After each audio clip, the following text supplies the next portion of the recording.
سابقة ملعب بورسعيد الكارثية فاقمها العديد من الأحداث التي سبقت المباراة بعدة أيام وقبل انطلاقها بدقائق وخلالها. هذا كله جاء ليرسم في النهاية صورة كارثية تتجلى في سياق التقرير التالي.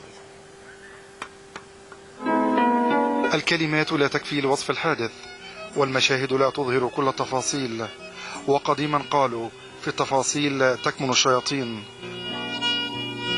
الأهلي يحل ضيفا على المصري في بورسعيد، تلك المدينة التي كانت تلقب بالباسلة لوقوفها أمام الاستعمار.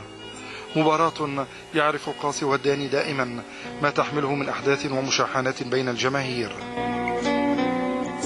وبالفعل تم التمهيد للاحتفال بالأهلي قبل أيام من المباراة برفع لافتات الترحيب ومطالبة حسام حسن المدير الفني للمصري لجماهير ناديه باستقبال الأهلي على أحسن وجه.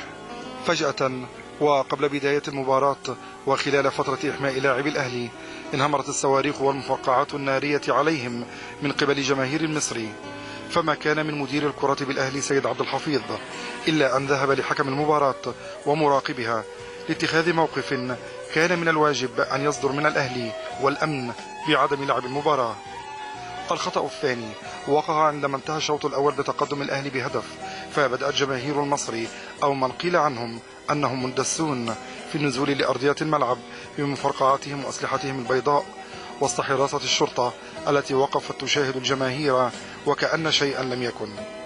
المصري عاد للمباراة بقوة وأحرز 3 أهداف كانت كفيلة بإشعال الفرحة في نفوس الجماهير، لكن هذه الجماهير أشعلت النيران في نفوس كل بيت مصري، فما أن انتهت صافرة الحكم فهيم عمر بإنهاء المباراة حتى بدأت الكارثة. جمهور يقدر عدده بأكثر من 12,000 يهرولون في الملعب خلف لاعبي الأهلي وجهازه الفني. تعرض بعضهم لضرب مبرح، وللعجب كان أيضا وسط حراسة أمن بورسعيد التي غاب مدير أمنها لأول مرة عن الحضور في تاريخ مباريات المصري والأهلي.